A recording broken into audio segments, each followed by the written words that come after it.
You're watching Newsday TV. Thanks for joining us. I'm Ken Bufa. The Shirley mom, accused of running over a teenage boy with her car twice, has been acquitted of attempted murder and assault.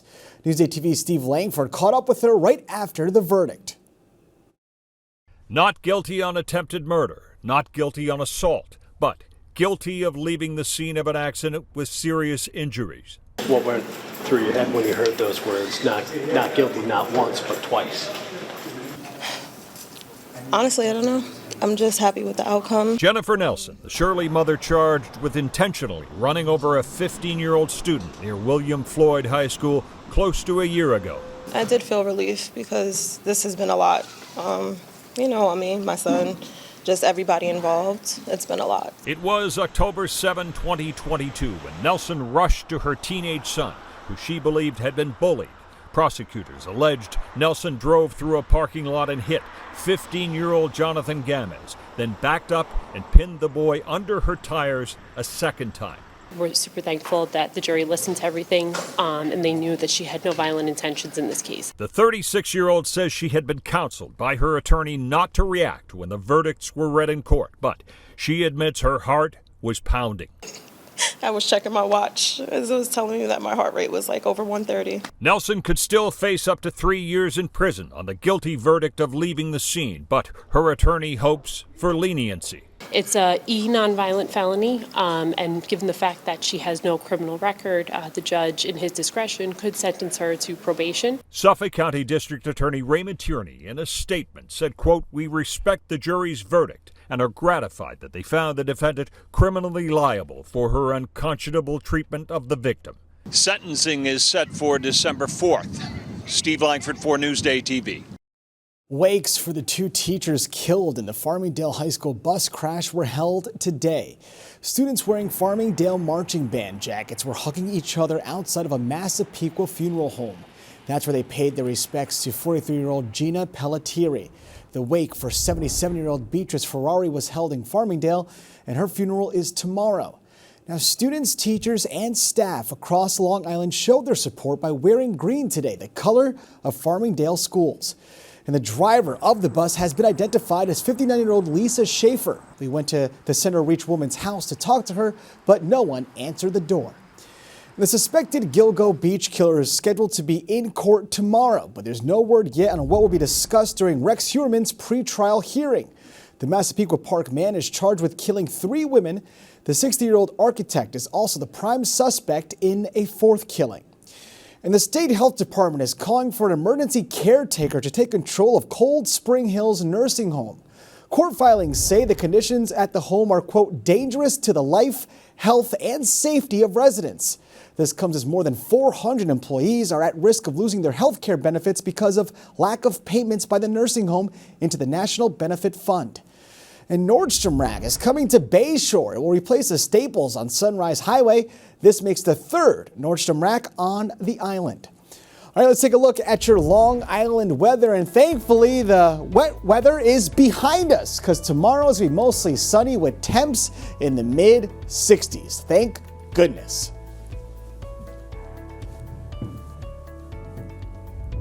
There's a new piercing bar on the island, and Elisa DiStefano takes us there in a story you'll see only in Newsday. I don't know where to look first. There's a whole lot of sparkle around here. It's overwhelming. Allie Weiss has built a brand based on her signature stacking style. I love to layer, so this is not a place if you want to be a minimalist. All right, I'm going to embrace it all, so let's bring on the bling. Okay, I love it. Let's bring on the bling. She's created a jewelry experience. You don't just shop, you can get styled too. I love jewelry, but I've never been good at layering. Okay, we get that all the time. I pulled a whole bunch of chains, a whole bunch of necklaces, and a few charms. All right, so let's play dress up. All right, let's do it.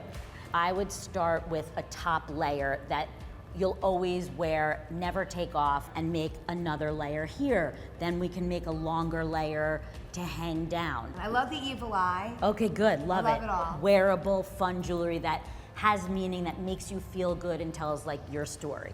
Elisa, you are beautifully layered. I'm layered and I love it. I love it. I'm so I feel happy. like it was made for me. There's also a super selection of earrings and private piercing room. Another big part of what you do here, the piercing. The piercing, let's get pierced. All right, so it all happens right in there? Right in there. We don't use a gun, we use a needle.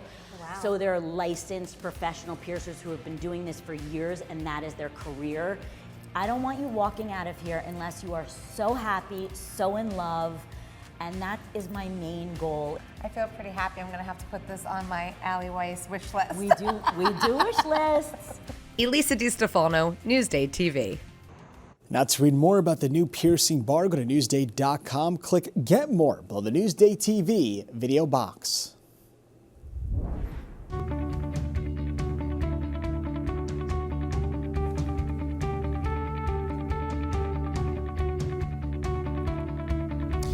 Honoring four-legged friends who have passed away. Steve Langford has a story you'll see only in Newsday.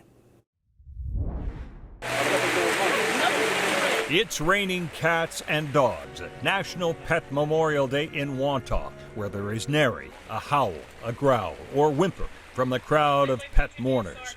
Unbelievable dedication and passion to pets is on display right here.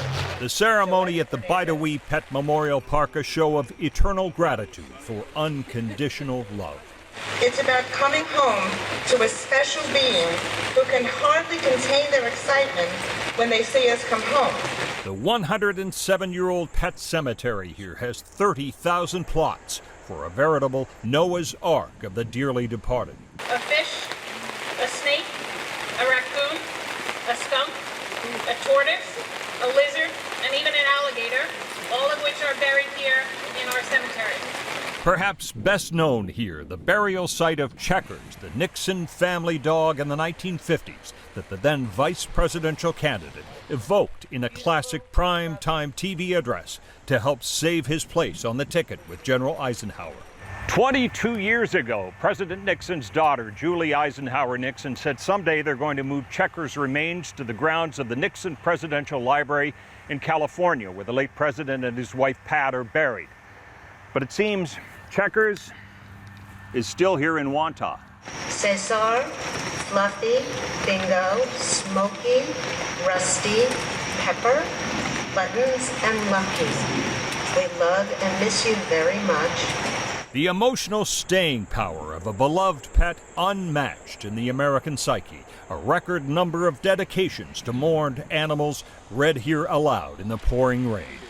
An enduring memorial where all dogs and every other creature go to heaven, even Satan.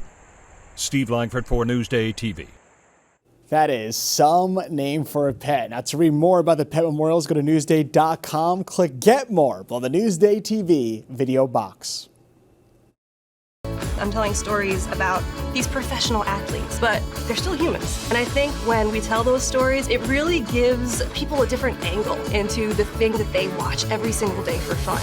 Newsday, covering Long Island like no one else can. You're watching Newsday TV. I'm Ken Buffa. Thank you so much for joining us. We leave you now with a look at your 7-day forecast.